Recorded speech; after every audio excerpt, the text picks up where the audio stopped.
Hi, good evening to all. Welcome to another episode of our REALink. REALink is a conversation series where we engage in real conversations with different individuals on what matters in our society and the importance of staying connected with self and with one another. REALink is also a campaign to raise funds to support the work that we do in Lutheran Community Care Services, LCCS. You can support us on giving.sg through the link below or the QR code that will flash on the screen from time to time. And I must thank you for making time to tune in for our conversation this evening. And for some of you, you might have watched us on our REALink episodes. We thank you for your support and hope you found the discussions helpful. My name is Xiaoling and I will be your host this evening. For our episode this evening, we shall talk about sexual violence as part of our Empower series in REALink. I do encourage all of you to give comments or questions during the conversation. We shall attempt to respond to them during or after the session. I can't wait to welcome two special guests who are passionate about the issue of violence for our conversation today, Claire and Benny. Let's have them on board. Hello, everyone. Hello. Hi, Claire and Benny. Okay, let me do a short introduction of Claire and Benny, which will not do them justice because they have done a lot in terms of social work and in terms of the issue of violence. Claire is a founder of Footsteps to Inspire. Footsteps to Inspire is a global movement that uses sports to connect with survivors and communities to peacefully end sexual violence. And Benny is a founding member and president of the Society Against Family Violence, SAFV. And he's also an experienced family therapist. I'm sure some of you are familiar with them. Before we start the conversation, we have some pictures to show.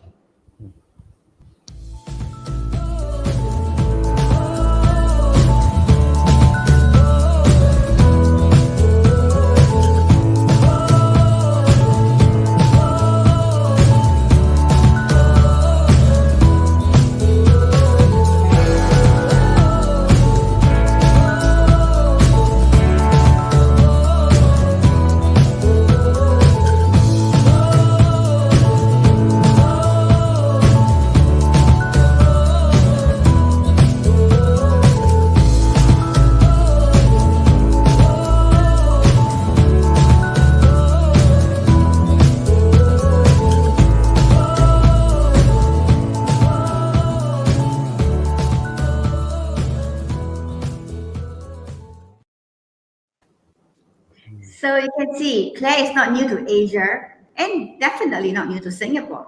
She was here in Singapore in 2017. Claire has in fact brought the movement to 55 countries. That's truly amazing. Claire, share with us your story. What made you decide to start the Footsteps to Inspire movement? Yeah, thanks, Salin. I'm a rape survivor. And my story is particularly brutal and also long.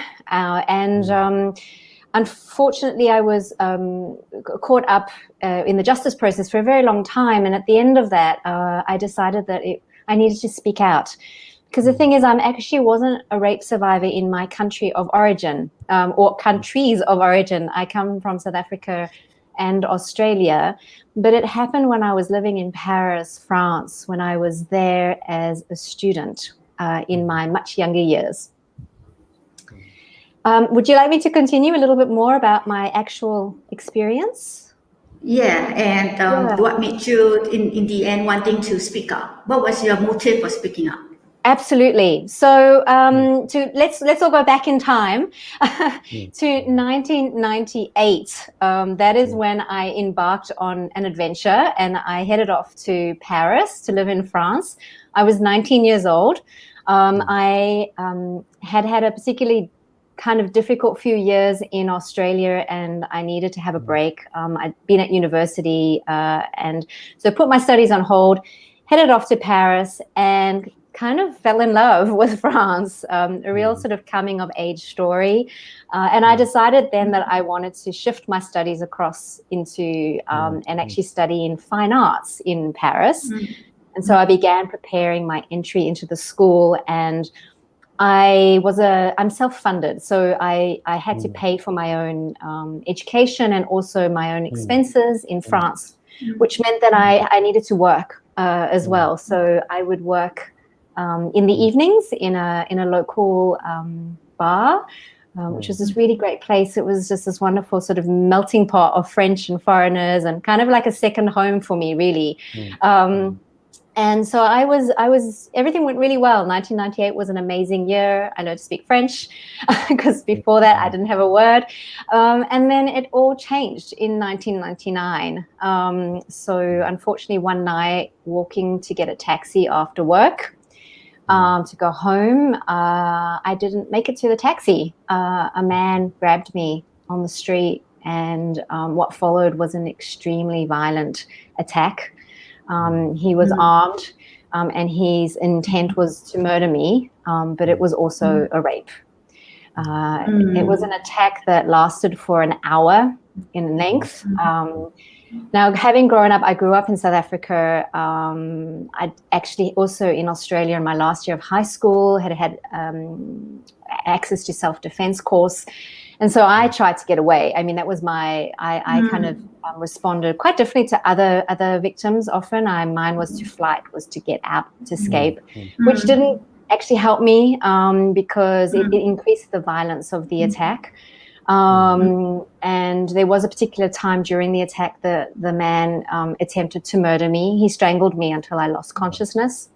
And I thought that was the end of my life at that particular moment. And I was just 21 years old. And then I came to, I actually, I think the universe had another plan for me, and I woke up out of the blackout and continued my struggle to get away. But as the violence escalated, I realized that if I kept trying to fight to escape, I probably would die, and a really brutal death.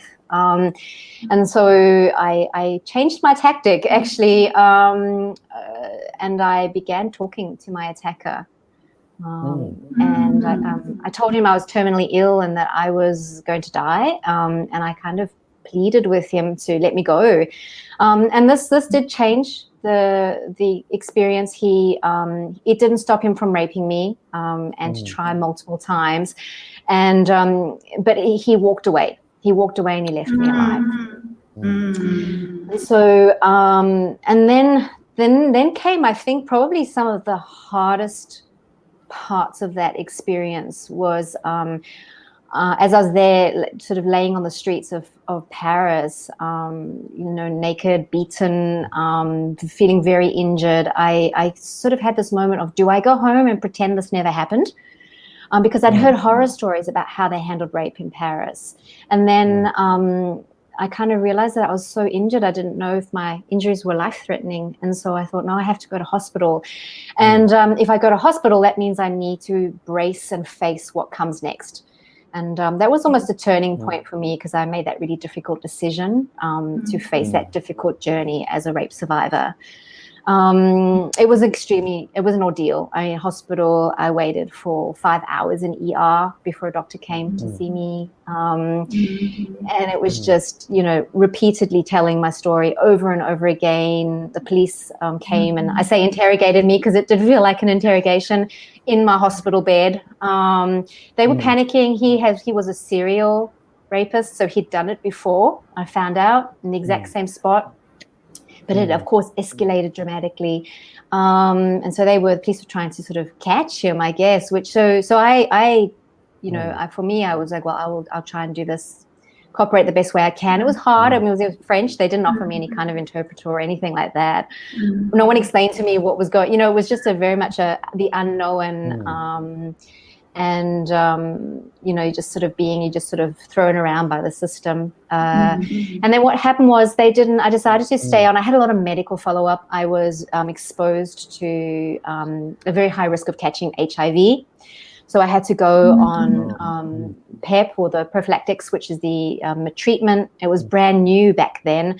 So they made me sign a waiver to in case there was any long-term side effects of it. But there's nothing you can do. There's a lot of follow-up for that. I was on it for a long time.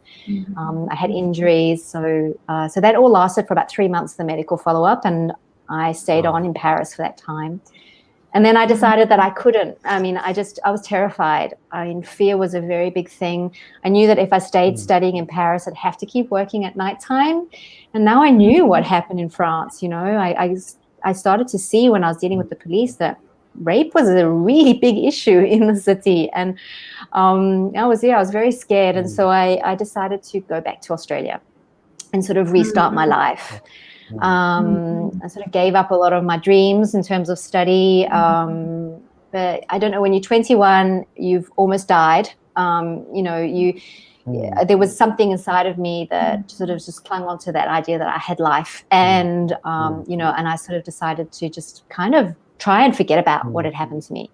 Police never caught him then. And so I just sort of went on into keeping myself extremely busy. I did what a lot of survivors do, is I went into denial, and my form of denial was stay so busy that I can't think about what happened to me. And that's how my life proceeded for 10 years. I had an extraordinary 10 years in a way. I was still... my story would still come up and haunt me. The fear stayed for so long. The fear was the hardest thing. There was a moment, like for a long time, for 5 or 6 years, I was terrified to go out at nighttime on my own. That was a really hard thing to work with. But unfortunately, because the rape happened in France, I couldn't access any support services in Australia because I didn't make the complaint in Australia. Yeah, the law is quite restrictive in that way, unfortunately. So I kind of I wasn't able to afford counselling or anything like that. So you just sort of deal with it and do the best you can. And then 2009, quite literally almost 10 years to the day of the attack, everything changed. I was living in Europe. I was working in Switzerland, and I was on a holiday with my brother for his birthday, I remember. And we hadn't talked about what had happened to me much, and we had talked about it then, because I brought it up and said, "Wow, it's coming up to 10 years, and I probably may need to shut this chapter of my life and look at having some healing, maybe." And the very next day, I was contacted by the police in Paris. And they were looking for me, and they said to me, "Can you get to Paris in 48 hours to do a lineup? We think we've caught the man." So this is 10 years later. Now, fortunately, I was in Europe, so I could. I called my work. I said, I need to take a few extra days of holiday. I got to Paris, went to the police station. Lineups do not look like they do in the movies. It was just the whole thing was just so traumatic, really. And I got behind the one-way glass, and there he was. I ID'd him straight away. He had screamed at me a lot verbally, so I asked them to, I closed my eyes and I said, "Can you ask him to scream tais-toi," which means shut up in French, just to be sure. 10 years, you have a little doubt, but no, it was absolutely him. And that's kind of when my life really fell apart. And more trauma came because the system just it doesn't protect victims in any way whatsoever. So no one told me what was going to happen next. There's no psychological support or anything like that made available. And suddenly you remember this person and everything just comes back. I did find out, I said, because they wanted me to sign documents and I refused. I said no. My French was much better 10 years later, and I wanted to understand my rights. And I said, I'm not signing anything until I understand what this all means. And so I found some legal counsel and found out that rape in France is not a crime against the state. And so it means that if the victim doesn't prosecute, the perpetrator walks away. Which meant that if I wanted any kind of justice outcome, I had to go ahead with that and then pay for it. I wasn't sure. I knew I was up against something probably pretty horrendous. But the thing that made it kind of anchored it for me was they caught him 2 weeks before the end of the statutory period of limitations. And so that's the time frame someone can be tried. It's 10 years, and they got him 2 weeks before that tenure. And for me, that was kind of almost a sign from above that I needed to do this, and I guess if someone had told me how hard it was going to be, I might have not, but and how much money it would have cost. It took all my life savings and cost me 6 years of my life in the justice process.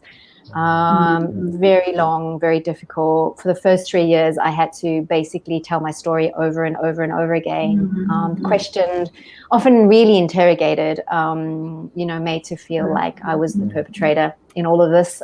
So it was a very difficult experience. And so that's when there was a turning point, because there was a criminal hearing. He was tried and he was given 12 years sentence, which is actually a very good outcome for France. However, he only served 3.5. And however, what happened was it went into an appeal process, because it was also civil, and I ended up being in a battle against, I don't even like to use that word, but it felt like that, against the state of France for the civil side of this. And so I went into this appeal for another 3 years, and that's when I decided to speak out.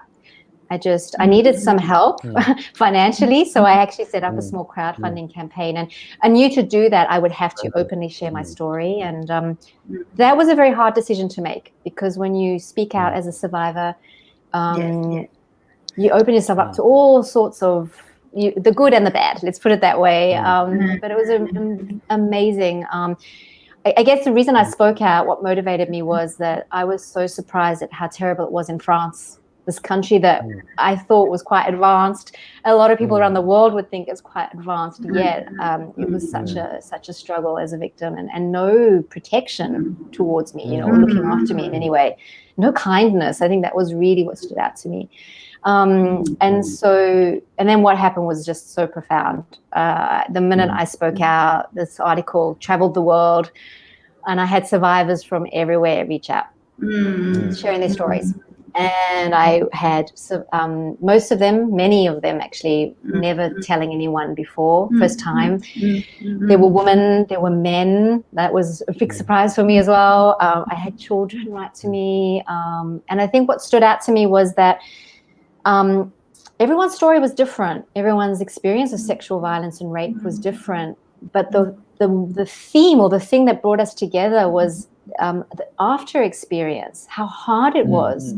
The fear to speak, because there was so much blame and so much shame put around it, how the system wasn't set up to help us. That was what was echoed in everyone's story, this real fear afterwards. And so then that makes it really hard to move on and heal. And I knew then I just was like, I have to do something. I need to, this reaches the world. These are people from all over the world.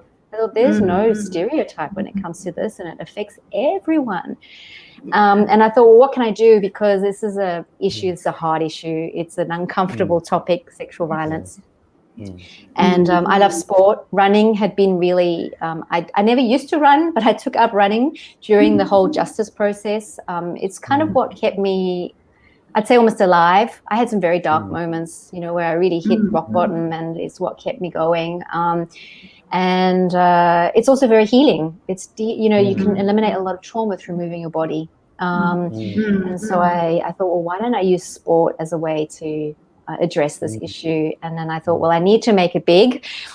I need it to be a challenge. It needs to represent kind of like this journey of being a survivor. It's not hard, but you pick yourself up and you keep going. And then I thought it needs to reach the world. And so I decided that I would run 16 kilometers of beach in every single country of the world. Wow. So that's 230 countries. I've reached 55. Okay. I should have reached 25 more by now, but COVID has us all a little grounded. But it's been incredible, and the impact that it's leaving is remarkable. And I think that through sport, we do create such an amazing safe space for conversation and understanding. And I've noticed that it's also, I call myself a peace movement. And sport is a way of doing that. I've been to some countries where public protest is not allowed, and if people do go out to speak for their voice to be heard, they will be stopped with violence. And so the fact that they can actually join a run and have a voice in that way has been very powerful in some countries too. So yeah, that's it in a fairly condensed version. Rennie, I think that's a truly amazing story, right? Yes. Yeah, because I thought that it's really, I mean, having this as a woman myself, when I hear the story, I really feel scared and traumatized by this. And I think that in Singapore we also need to address this issue of sexual violence. What do you think, Benny? Your story brought back a lot of memories for me, because one of my early introduction to sexual violence was actually observing two trainers working with the Singapore Police Force. The two of them came from NUS, the social work department, and they were working with the police force in their sexual crime investigation unit.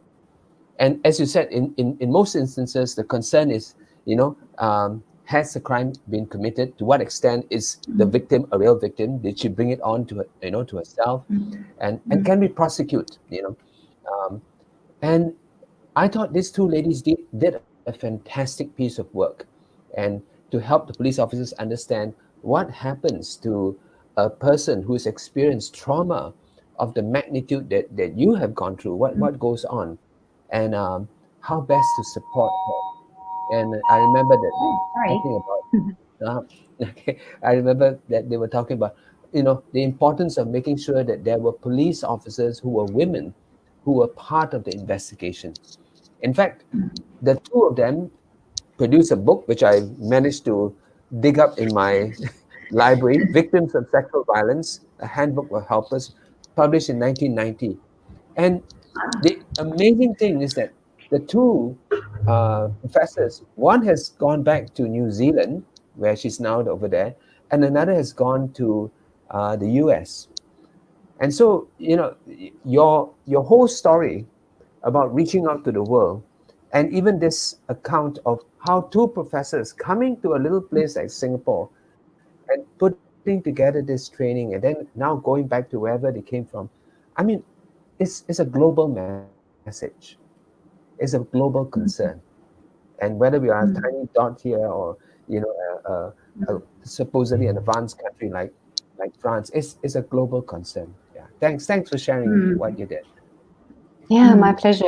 And I think what I like about Claire is that despite being a woman rape survivor, I think what she wanted about this footsteps to inspire is also for both men and women, even for children. So sexual violence happens to both genders. It doesn't matter where you come from. As what Benny says, it's a global thing, and it doesn't matter whether you are young or old. It happens to everyone. I think it's a serious issue, and if it's not dealt with, there will be no healing, like what Claire said, that she took so many years to heal.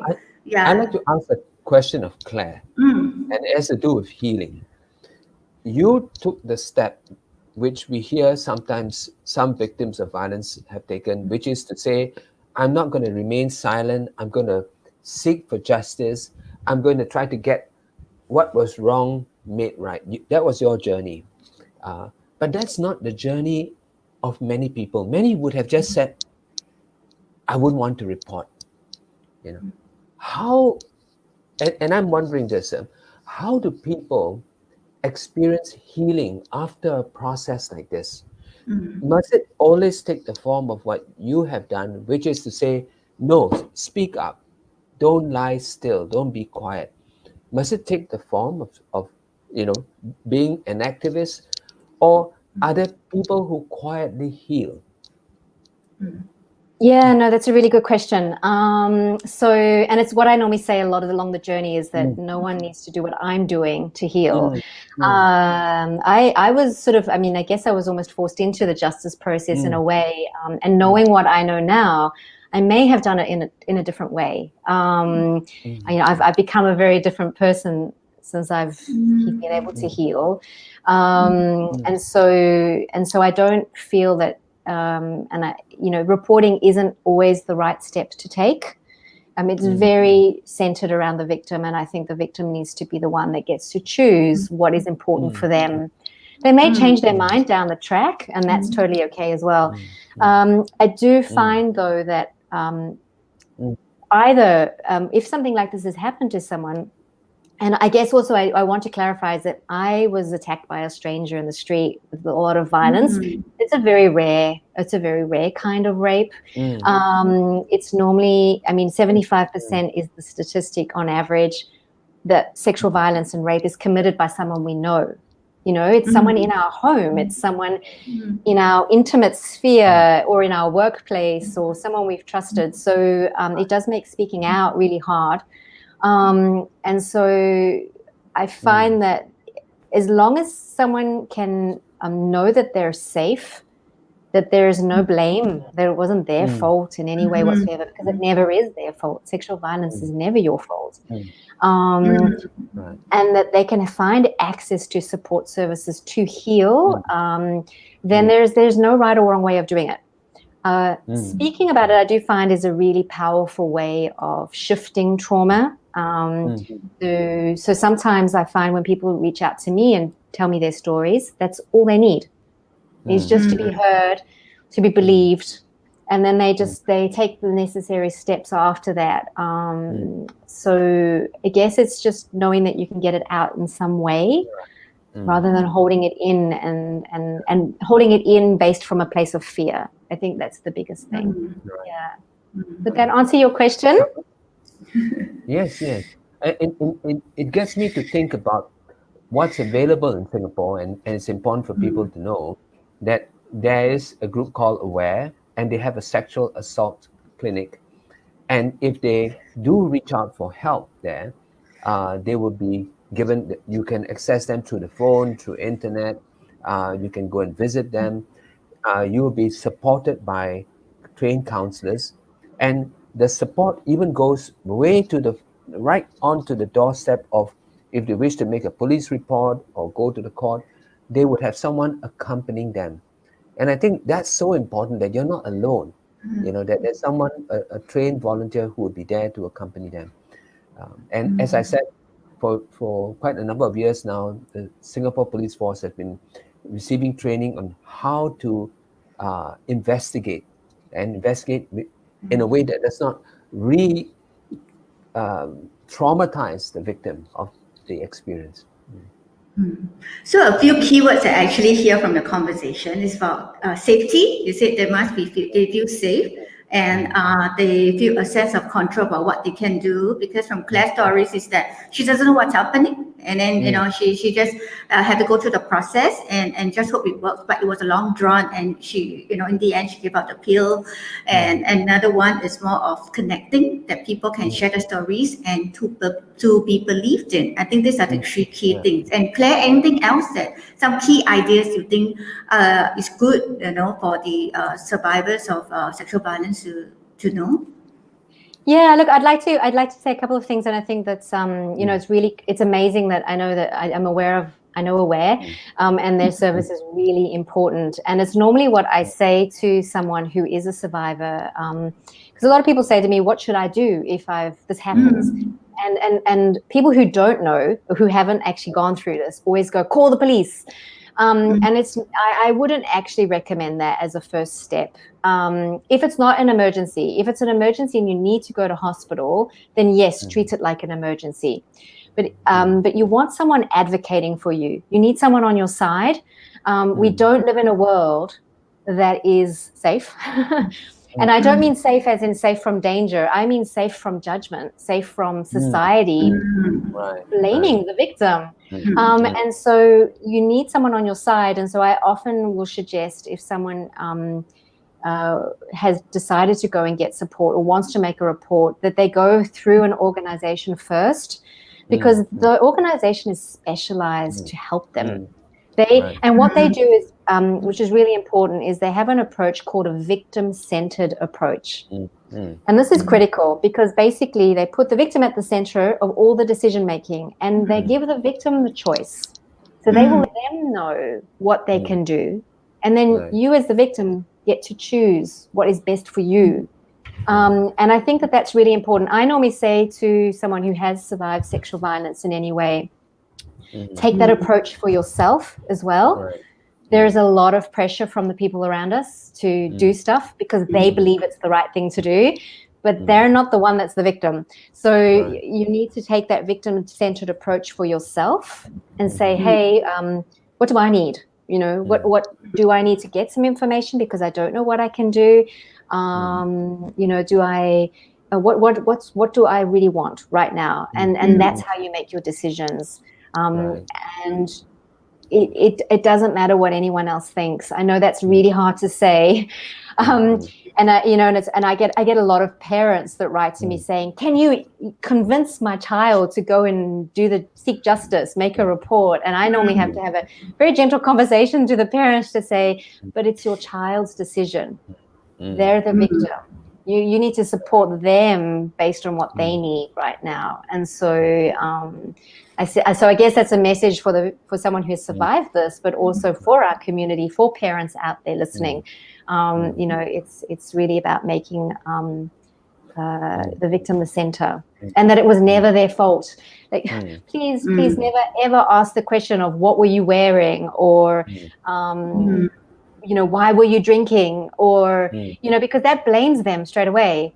And none of that impacts sexual violence, because sexual violence is not about sex, it's about the abuse of power.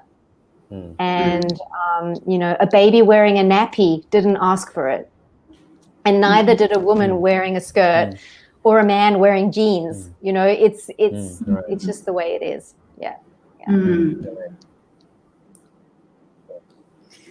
You know, the word that comes to my mind is when, as you were talking, was the word empowerment. You know, and that's so important, because what happened to these victims is that they did not have any empowerment. Someone forced sex on them, you know, and so the helping process must reaffirm that sense of empowerment. Absolutely, that's it exactly. It's about giving back the victims their power. It's a little incrementally helping them, because it's been ripped away from them involuntarily, without consent. You know, it's been pulled away, and it's slowly giving them back their power. I think Claire and Benny has summed it very nicely to one of the key ideas to address sexual violence is that number one, refrain from judgment. Connect to listen. Don't judge. Create a sense of safety and give them a choice, and so that you are giving them back the control, because that their control was taken away by the abuser. They need to have back the control so that they will feel a sense of security. With that sense of security, they can decide what they want to do. Do they want to go through a justice system route, or they want to go through another, alternative system, or do they want to even speak to the offender about it? Because there are some victims who might want to speak to the offender. Why me? What happened? I want to seek closure to all these things, especially what Claire said, that majority of them are actually known to them. What is it about me? I don't want to blame myself, but then please tell me, So that I think for some, some people, it gives them a sense of closure. But of course, safety is key, that they feel safe to talk about it, and they have an advocate with them, supporters with them. I think that is very important. Yeah, and also I guess I realized as we were talking, something that's also important for people to know is that sexual violence isn't just rape. And the law in Singapore is quite clear on that as well. So, for example, touching someone in a sexual way without their consent, so without them saying, yes, you can do this to me, is sexual violence. Making someone watch pornography without asking their consent or forcing them to do that, that's sexual violence. And also things like upskirting, or taking photos of someone without their permission and consent, and using it in a sexual way, is also sexual violence. So so it's important to know that because I think sometimes when people are listening or watching, they're going, oh, but that's not me. But there's a lot of categories, and the thing is, it impacts us often in a very similar way. The trauma.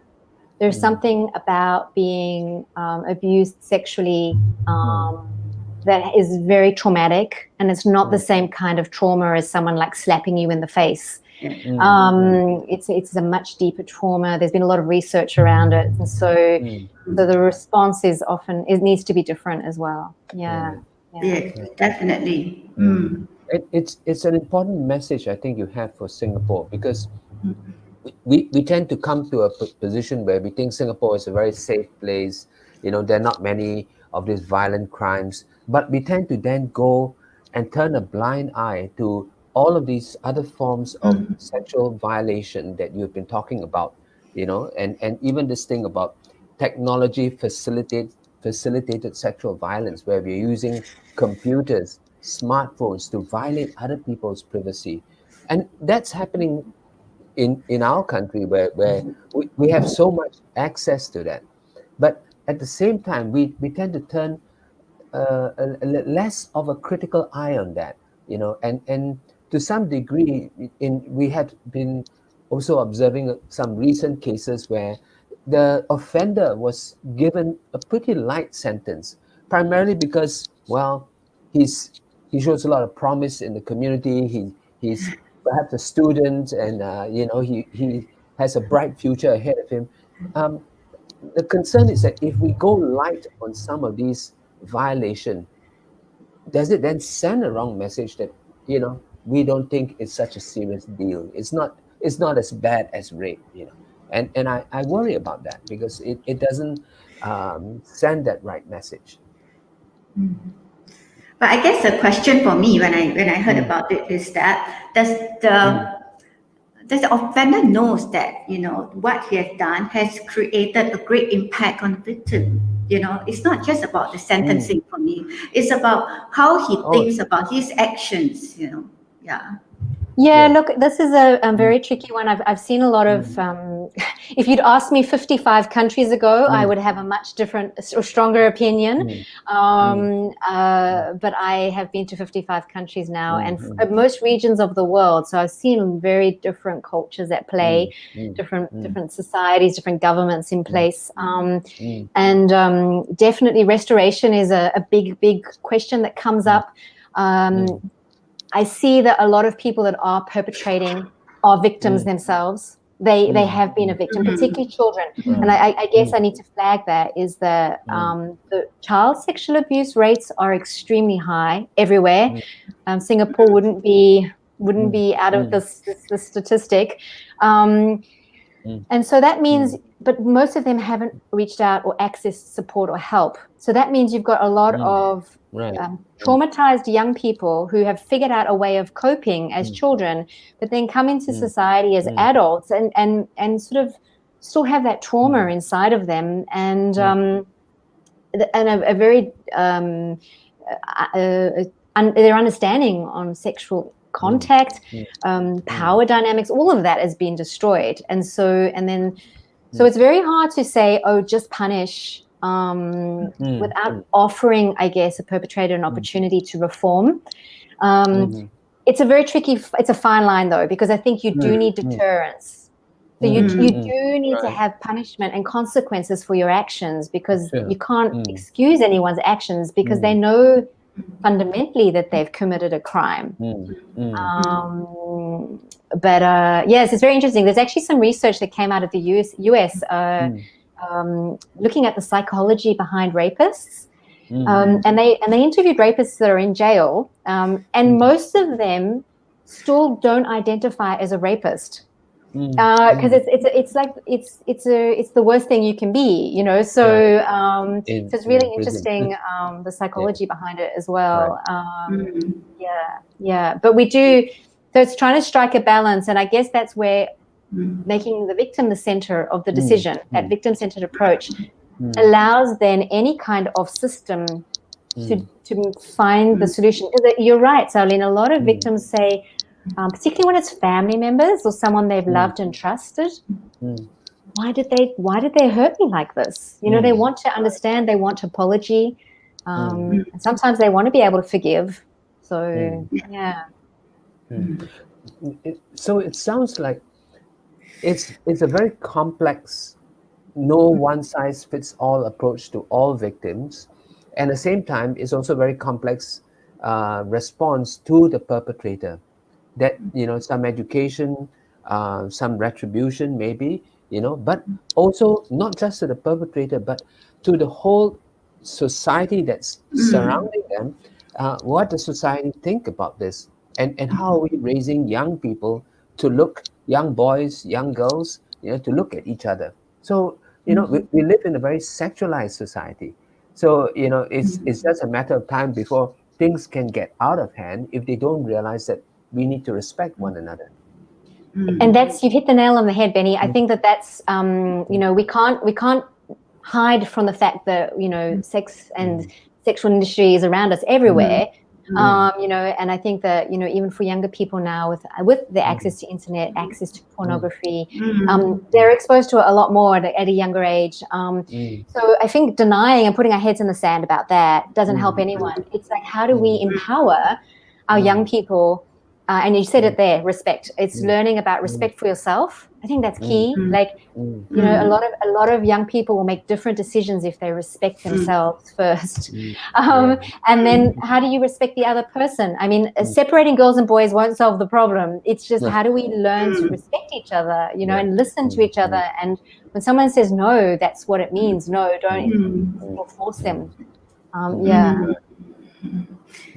So actually, this you're kind of like going through the last question that I have for tonight.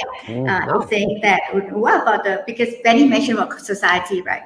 What about the community? We I don't think that we can just depend on what government or the justice system can do, but what the community in terms of the grassroots, in terms of ordinary citizens like you and I can do to mitigate this situation. Besides this respect thing, what else can the community do? For example, how can we reach out, or what can we do with, if you know someone like that, or basically what we can do to mitigate this situation. Yeah. Okay. Well, so I have three key. I actually give them hashtags. Those are my first go-tos. Which is the first thing is if you've seen something happen or someone comes to you, the first thing to say is it's not your fault. It's not your fault. And the next one is I believe you. That's a really critical one because I think community, society, if everyone actually thinks about it, like what would their first response be? Then it may not be belief. It'll be like, are you sure? Did that really happen? Are you making that up? Particularly when it's younger people, young children, youngsters, there's a lot of doubt around things that they say. And then the last one is, how can I help you? And I think that's sort of key because that means as a community, what we can do is we can inform ourselves, like let's not pretend that this doesn't exist because it does. And it's going to affect someone it probably has affected someone it doesn't just affect them, it's well known that sexual violence impacts everyone around them. And so everyone around the victim. So let's inform ourselves and then let's figure out what the resources are. Yeah, exactly. So what does the law look like? What are the counseling services available? And if you're a mother or you're a father and your child comes to you about this, it's okay that you as a parent experience trauma. And you're allowed to ask for help as well. So, those are sort of the keys I would put out there. Benny, what do you think? Excellent. It's excellent. I was thinking of, in addition to that, it's about education.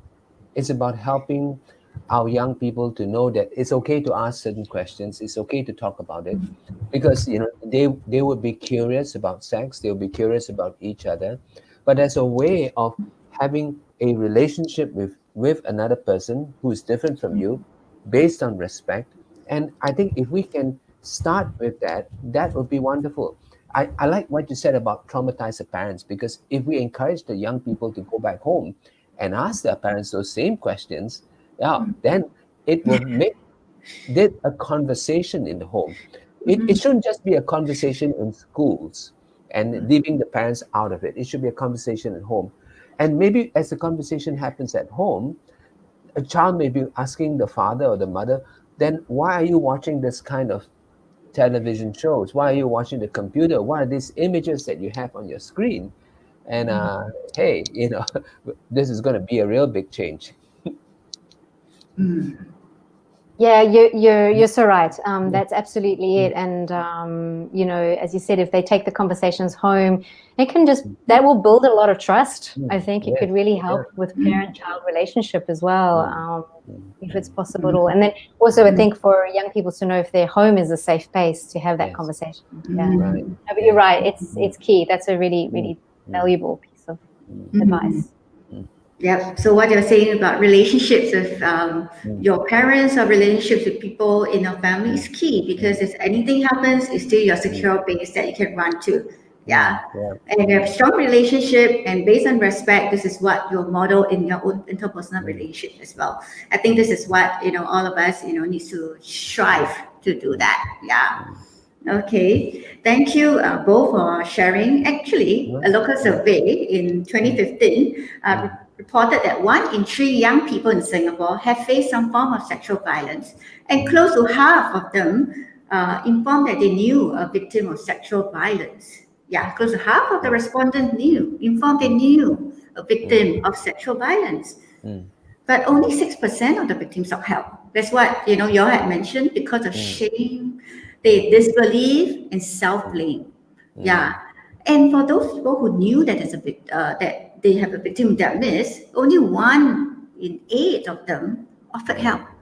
I think it's because they do not know what to do. And I hope that introduce our messaging would be just hear them out, ask them how they can be supported, how they want to be supported. Many a times you go there with expert knowledge, you want to help me, you can do this, you can call this number. But I think the center is how you want to be helped, how you want to be supported. What help can I offer you? I think it's a connecting and the offering, right? Yeah. Yeah. And Charlene, you're right. It's like, what help can I offer you? Because you don't have to have all the solutions. You don't have to have all the answers. Yeah. And if you don't know, you can find them out. But yeah, that's, yeah. So it's more like a journey together with kind of a thing. Yeah. So what I want to say is that LCCS, together with Footsteps to Inspire, we also have a journey together, because we are organizing we are organizing a campaign to raise awareness on sexual violence. Claire, can you share with us about the campaign, please? Yes, it's very exciting. I was meant to come to Singapore physically at the end of the year, but because of our current situation with COVID-19, we're doing it virtually. And so during 16 days of activism, which comes up in the end of November and in December, along with Footsteps to Inspire and LCCS, we're holding a virtual run on the 6th of December, Sunday the 6th of December, with the goal of ending violence as for individuals, as a community. And in the lead up to that run, we're going to be having a whole week of awareness events. There will be listening circles where actual survivors of various types of violence can come in. We're having a specific focus on sexual violence, so there'll be 2 listening circles on sexual violence for women and for men. And then on the 5th of December, we'll be having a webinar with some invited guests from different parts of the world and Singapore, where we'll be talking a lot more around child sexual violence. And then we'll end with our run on the 6th of December as a virtual run. So that means that you get to run wherever you are. And please do keep your safe distancing guidelines in mind. And we're raising this specific campaign is really to raise funds to support the work of LCCS and the community to help end violence. Thank you, Claire. So if you are keen to participate in our campaign, you can scan the QR code on the screen for more information. You can also use the QR code to register for the virtual run. LCCS promotes healing for survivors of violence and their related persons through a safe platform to share their stories, to build empathy and connectedness. With your support through donations, we will be able to reach out to more people affected by violence in the community. To support us, you can scan the QR code that appears on the screen.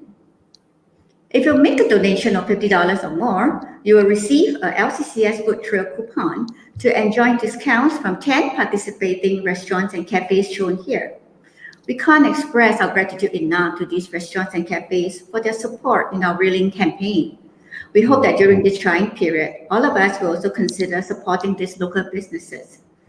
And thank you again, Claire and Benny, for being here with us to share your experience, perspective, and insights. This is a wonderful conversation. And the LCCS team is happy to have our guests receive our special gift. Benny, you have unwrapped the gift, right? So what's your response when you receive the gift? I confess I've already used it. Yeah, but it's a surprise. It's very much appreciated, to have this gift. Yeah. Thank you. Benny, what did you get? What did you get? I'm curious. It's I'm using it as a photo frame at this point of time. Oh, wonderful, Yeah. wonderful. So, and thank you. You did ask me about the gift as well, but because I travel so much for the project, my life fits into a suitcase right now, and I just don't have space for anything. So I take my gifts in kindness and generosity. I hope this will be also, imprinted, in our heart as well, Claire. Yeah. So this gift is actually a jigsaw puzzle, and it consists of the 4 different types of conversation you can have to build effective relationships. We talk about relationships. Today, we talk about the importance of respect. Yeah. So the 4 types of relationships are collaborate, empower, restore, and engage, which are also the 4 themes of our REALink series.